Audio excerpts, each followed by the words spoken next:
Fala galera, bem-vindos a mais um vídeo do Vinícius Portela Bitcoin. E no vídeo de hoje a gente vai fazer um resumo / análise do livro Bitcoin, a moeda na era digital, do Fernando Urrich. Fernando Urrich, que é um dos maiores entusiastas de Bitcoin do Brasil, foi um dos primeiros caras que falou desse assunto aqui no Brasil. Ele escreveu uma série de artigos para o Instituto Ludwig von Mises, né?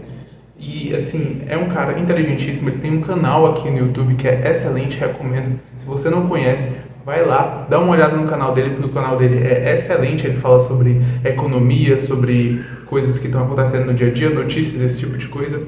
Então, não esquece de passar no canal dele. Antes de ir lá, se inscreve aqui no meu canal, deixa um like, deixa um gostei, escreve aí um comentário com alguma sugestão de vídeo ou de alguma coisa que eu possa fazer aqui no canal.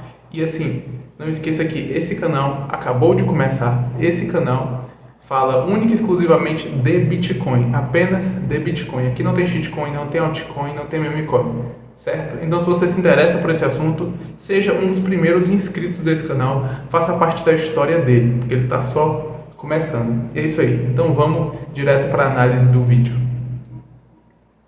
História e origem do dinheiro. O livro começa falando sobre isso. História e a origem do dinheiro. Porque às vezes a gente esquece um pouco de como o dinheiro surgiu, de como a moeda surgiu, certo? Tem uma frase muito interessante que eu escutei uma vez uma moça falando, que era o seguinte: você não entende o Bitcoin porque você acha que dinheiro existe. Você não entende o Bitcoin porque você acha que o dinheiro existe. Então, o dinheiro é uma coisa absolutamente subjetiva. Dinheiro não tem valor intrínseco algum. É algo que as pessoas deram valor de forma subjetiva, não intrínseca. Ou seja, as pessoas olharam como surgiu o capitalismo em primeiro lugar, como surgiu as livres trocas em primeiro lugar. Tem que ser feita essa digressão. Tinha uma época onde você tinha um camponês, esse camponês estava lá plantando milho, plantando feijão, plantando batata. Só que chegou um momento onde ele tinha mais milhos, mais batatas, mais feijões do que ele precisava para consumo próprio. Aí ele pensou: caraca, tá sobrando batatas, tá sobrando feijão, o que eu vou fazer? Eu vou começar a trocar minhas batatas pelas maçãs do vizinho, das árvores do vizinho. Aí eles começaram a trocar entre eles. Só que chega um momento onde tem certas trocas que vão dar muito trabalho. Por exemplo, eu quero comprar uma casa. Então vou te dar 1 milhão de maçãs. Não tem como. Não tem como. Então o que é que foi feito? Eles colocaram dinheiro, que é um bem que pode ser usado para todas as pessoas que todas as pessoas querem, certo? No caso, o ouro foi usado como reserva há muito tempo, certo? Aí depois eles fizeram um dinheiro que era uma forma que era lastreado no ouro, certo? As pessoas lá na Belle Époque, que chama, usavam ouro, os países usavam ouro para fazer transações entre si. Só que chegou um ponto que transportar ouro é muito complicado. Então o que eles fizeram?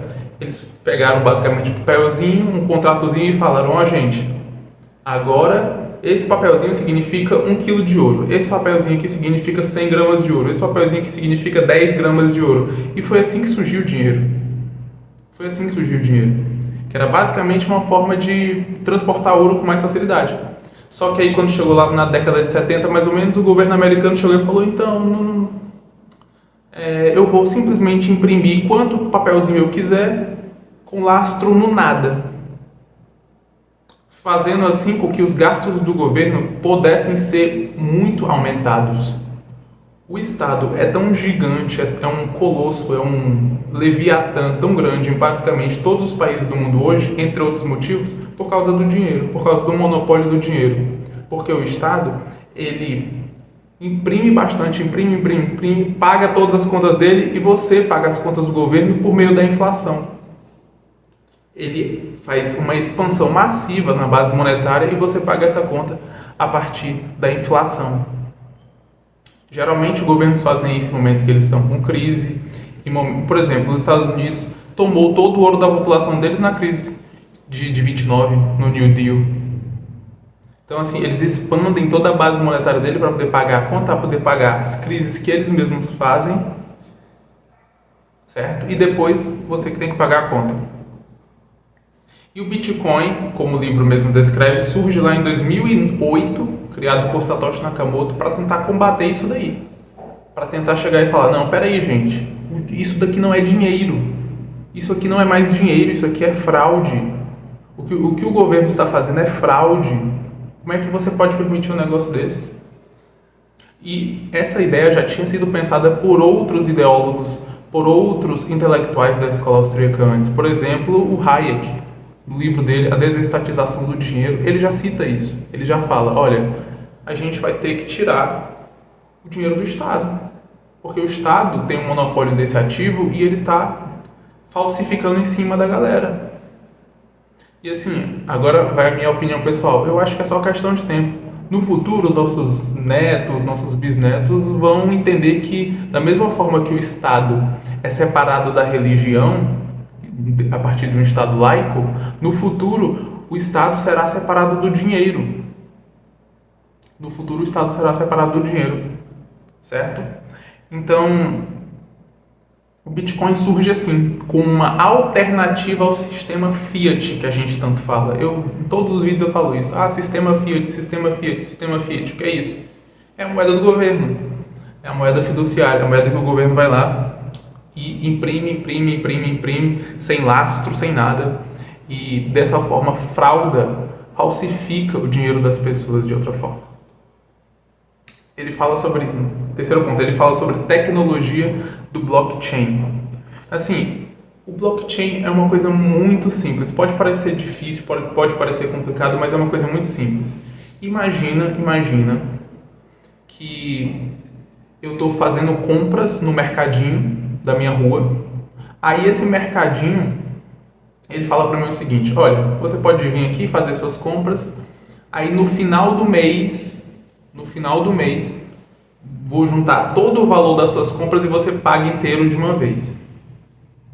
Aí eu te pergunto, como é que a gente vai ter certeza de que o papelzinho que ele está anotando lá, ele não pode falsificar?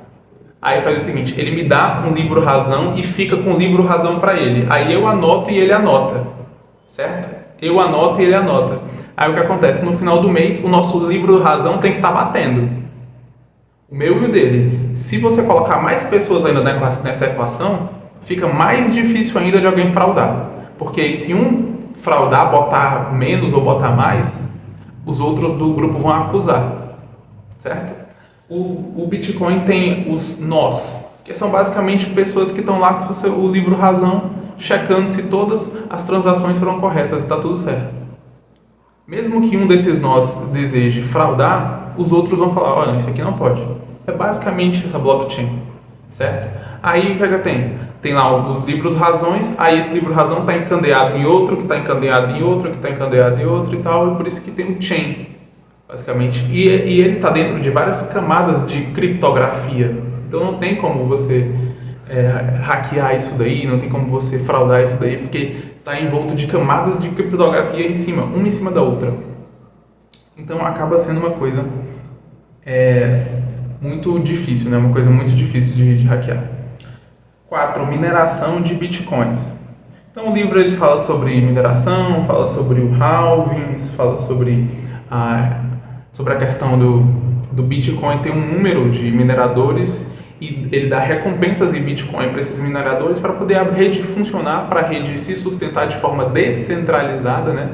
Porque assim, para uma rede funcionar, ela precisa que alguém esteja colocando poder de processamento nela, que alguém esteja colocando energia nela. E a forma que o Satoshi Nakamoto encontrou de fazer isso foi usando a mineração. Ele simplesmente deu um incentivo para os mineradores continuarem fazendo, né, dando prêmios em Bitcoin, e esse prêmio ele vai diminuindo a cada 210 mil blocos minerados, vai diminuindo. Então assim, isso são em torno de 4 anos. Então a cada 4 anos a mineração de Bitcoin cai pela metade. Então é assim que funciona a mineração e o halving. Descentralização e segurança. O Bitcoin ele é descentralizado, é diferente do governo, porque você pode pensar, o governo ele tem lá a emissão de moeda a partir do Banco Central. Quem é o Banco Central do Bitcoin? Não existe Banco Central do Bitcoin. Ele funciona de forma descentralizada, como eu expliquei antes, por nós. Ele é o livro razão do Bitcoin. Ele funciona a partir de vários nós numa rede, se não me engano existem mais de 50 mil nós, certo? E dos mineradores que ficam dando energia para o sistema e ficam colocando mais moedas no mercado. É basicamente assim, ou seja, é um sistema descentralizado porque funciona por nós e é um sistema seguro porque funciona a partir do poder de processamento dos mineradores. Ou seja, é um negócio totalmente resistente a fraudes e tem um sistema que possui total transparência e segurança. Agora tem um ponto muito importante que ele traz nesse livro, eu acho que é um dos mais importantes, que ele traz a visão da escola austríaca, da qual ele faz parte, sobre o Bitcoin. Porque assim, o Bitcoin ele é muito mal visto por economistas, digamos, por economistas padrões, por economistas normais, por economistas que estão acostumados ao mundo fiat e tal, dessas teses mais ortodoxas da economia. Então o que acontece? Eles veem o Bitcoin e falam, não, isso daí não tem valor intrínseco, não, isso daí não tem valor, isso daí, assim, Bitcoin é uma moeda que não pode ser falsificada por governos, é uma moeda que você pode ter as chaves privadas memorizadas na sua cabeça e você pode levar isso para qualquer lugar do mundo. Assim, tem um valor intrínseco. Se seu país está colapsando, se você mora em Nicarágua, na Venezuela, em Cuba, seu país está colapsando e você tem as chaves privadas memorizadas na cabeça, você pode levar o seu patrimônio para qualquer lugar do mundo. Se você tem o seu patrimônio em ouro e seu país está colapsando, você não vai poder sair carregando ouro pela fronteira que alguém vai te roubar. Ou o próprio governo vai te roubar. Então, assim, isso não é um valor intrínseco? É o único ativo que é inconfiscável. É absolutamente inconfiscável. O governo ele não pode congelar suas contas bancárias por, sei lá, qualquer motivo. Então, isso por si só é um valor intrínseco absurdo que nenhum outro ativo tem. Que nada tem. Só o Bitcoin. Então, assim, é para se pensar. Ele fala Bitcoin como moeda.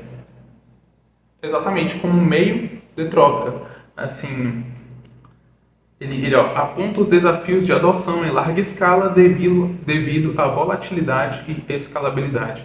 Essa questão da volatilidade do Bitcoin é uma questão muito interessante, porque o Bitcoin está sempre volatilizando. Tem dias que ele sobe 10%, como já aconteceu, tem dias que ele cai 5, 6, 7%. Mas o incrível do Bitcoin é que no longo prazo ele está sempre subindo, sempre. É impressionante. Ele sempre tende a fazer topos mais altos, quando você analisa os gráficos, ele sempre tende a fazer topos mais altos e os fundos deles também são sempre mais altos. Os fundos sempre sobem junto. Então, assim, quando você fica olhando no dia a dia, quando você fica olhando no curto período, o Bitcoin realmente tem uma volatilidade absurda, mas se você tem uma visão de 3, 4, 5 anos à frente, sim, todo mundo que colocou dinheiro no Bitcoin em 4 anos ganhou dinheiro. Nunca, nenhuma pessoa na história que deixou seus Bitcoins guardados por mais de 4 anos perdeu dinheiro. Então, assim, é uma coisa importante. 8. Desafios e críticas. Apresenta críticas comuns ao Bitcoin, como seu uso em atividades ilegais e em questões ambientais relacionadas ao consumo de energia. Essa questão do consumo de energia é uma coisa que muita gente fala. Porque o Bitcoin ele exige um poder de processamento muito grande, isso faz com que gaste muita energia, é ruim para o meio ambiente, é ruim para o planeta. O negócio é que a cada dia que passa os incentivos econômicos são para que as pessoas envolvidas nessa rede usem meios de energia renovável, ou seja, energia eólica, energia solar e esse tipo de coisa. E a tendência cada vez maior é essa. Muito provavelmente no futuro todos os mineradores de Bitcoin usarão, em sua maioria, energia solar, energia eólica, energias renováveis, porque é o que todos os incentivos econômicos dão. Ou seja, esse ponto não faz sentido, certo? E a questão de uso para atividades ilegais. Uma coisa muito interessante que tem que ser dita a respeito disso é o seguinte: criminosos eles tendem a agir de forma mais rápida, do que os institucionais. Né? Isso é uma coisa que infelizmente acontece. Mas a maioria dos crimes que são cometidos no mundo são cometidos em moeda fiduciária. Você vê, tem vídeos mostrando peritos criminais que eles pegam aquele sprayzinho que joga em dólares, aí vê que tem marcas de drogas nos dólares. Todos os dólares que você pega tem marcas de drogas. Ou seja, a moeda que é mais usada para crimes são as moedas fiduciárias. Nenhuma moeda é mais usada para crime do que moedas fiduciárias. Certo? Então, assim, se você quer condenar o Bitcoin por isso, você tem que condenar primeiro as moedas fiduciárias. Impactos sociais e futuro debate as implicações do Bitcoin na liberdade econômica e na soberania individual. Como eu falei, Bitcoin é a única e verdadeira soberania individual. É um ativo que você pode memorizar as chaves privadas na sua cabeça e sair para qualquer lugar do mundo com todo o seu patrimônio, sem precisar passar por nenhum tipo de burocracia ou de roubo de qualquer espécie.